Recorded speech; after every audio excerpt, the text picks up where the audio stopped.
तुम कोई अनोखी नहीं हो जो प्रेग्नेंट हो। अमन को जब पता चला कि शेफाली दोबारा मां बनने वाली है तो वो चिंतित हो गया कि घर से दूर अकेले कैसे संभालेगा। बड़ी बेटी पीहू 5 साल की है और स्कूल जाती है। अमन को 1 महीने के लिए ट्रेनिंग पर भी जाना है। उसने शेफाली से कहा कि घर से मम्मी को बुला लेते हैं या फिर तुम चली जाओ ससुराल, और वो भी प्रेगनेंसी की हालत में। प्लीज अमन, यह मुझसे मत कहना। पीहू के समय वहां मैंने कैसे अपनी प्रेगनेंसी गुजारी थी तुम भूल गए होगे, पर मैं नहीं। वो तो अच्छा हुआ कि तुमने बोल दिया कि निशा दीदी की तरह मेरी भी पहली प्रेगनेंसी मायके में होगी, वरना मैं तो शायद बचती भी नहीं। नहीं नहीं, मैं अकेले सब मैनेज कर लूंगी। जब दिक्कत लगेगी तो एक काम वाली लगा लूंगी, लेकिन आपके घर बिल्कुल नहीं जाऊंगी। यहाँ कम से कम मेरी जो इच्छा होगी वो खा सकूंगी।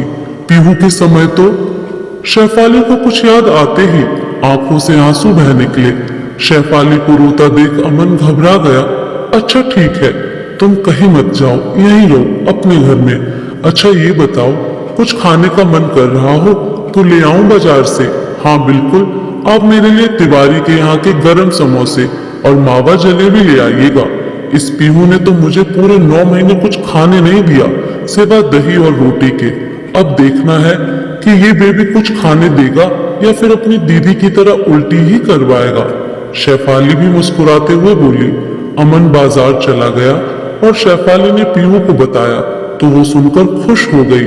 सच्ची मम्मी, मैं दीदी बनने वाली हूँ। मम्मी आप टेंशन मत लेना, मैं अब बड़ी हो गई हूँ, मैं आपका अच्छे से ख्याल रखूंगी। पीहू की समझदारी भरी बातें सुनकर शेफाली निश्चित हो गई कि वो अपनी प्रेगनेंसी संभाल लेगी। पीहू अपने कमरे में अपनी डॉल को बताने चली गई और वो 6 साल पहले अतीत में खो गई। अमन की सरकारी नौकरी है। शादी के 2 साल बाद जब शेफाली प्रेग्नेंट हुई तो वो ससुराल आ गई, क्योंकि पहली प्रेगनेंसी थी और अमन कोई चांस नहीं लेना चाहता था। इसलिए उसने शेफाली को घर, जो कि गांव में है, छोड़ दिया और खुद हर 2 या 3 महीने पर आता रहता। गांव में शेफाली को बहुत ज्यादा परेशानी हो रही, क्योंकि सास को उससे ज्यादा अपनी बेटी की फिक्र थी, क्योंकि वो भी प्रेग्नेंट थी। अब ससुराल में हो तो सभी कामों की जिम्मेदारी भी बहू की ही होती है। शेफाली सब काम कर लेती थी, लेकिन खाना बनाते समय उसे मसालों से उबकाई आने लगती। उसने सासू जी से कहा, मम्मी जी मैं सब खाना बना दूंगी, लेकिन मसाले वाली सब्जी आप बना दीजिए।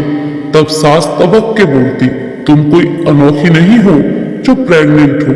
अमन के आने पर वो शहर जाकर चेकअप कराती थी, क्योंकि सासू जी अपनी बेटी को तो शहर ले जाकर सोनोग्राफी कराती थी, लेकिन बहू के लिए वहीं गांव के डॉक्टर को बुलाकर चेकअप करा देती थी। 7वां महीना था। अमन के साथ जाकर शेफाली ने जब चेकअप कराया तो डॉक्टर ने उसे पूरी तरह से बेड रेस्ट करने को कहा और साथ ही चेतावनी दी कि जरूरत से ज्यादा काम करने से बच्चा बहुत नीचे आ चुका है और ठीक से खुराक नहीं मिलने के कारण जच्चा और बच्चा दोनों ही कमजोर हैं। इसलिए विशेष देखभाल की जरूरत है, वरना कुछ भी अनहोनी हो सकती है। यह सुनने के बाद अमन ने शेफाली की तरफ गुस्से से देखा तो उसने सब सच्चाई बताई। घर आकर अमन ने अपनी मम्मी से कह दिया कि जब निशा की पहली प्रेगनेंसी मायके में हो रही तो शेफाली की भी मायके में ही होगी। शेफाली को मायके पहुंचा दिया और सासू जी ने शेफाली के प्रति अपनी मम्मी के खुश्क व्यवहार के लिए माफी मांगी। मायके में माँ और छोटे भाई बहनों के साथ खुशहाल माहौल में शेफाली अपनी प्रेगनेंसी को लेकर खुश रहने लगी, लेकिन खाना अभी भी दही और रोटी ही खा रही थी। लेकिन फर्क यह था कि उसकी मम्मी उसके लिए सब्जी और दही भी बना रही थी।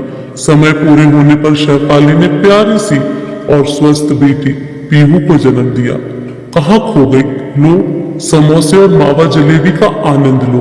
तुम चिंता मत करो, अब की बार मैं सब इंतजाम यही कर दूंगा, जलेबी खिलाते हुए शेफाली से बोला। तो दोस्तों, आपको क्या लगता है, शेफाली ने जो फैसला किया वो सही किया या नहीं? कमेंट करके जरूर बताएं।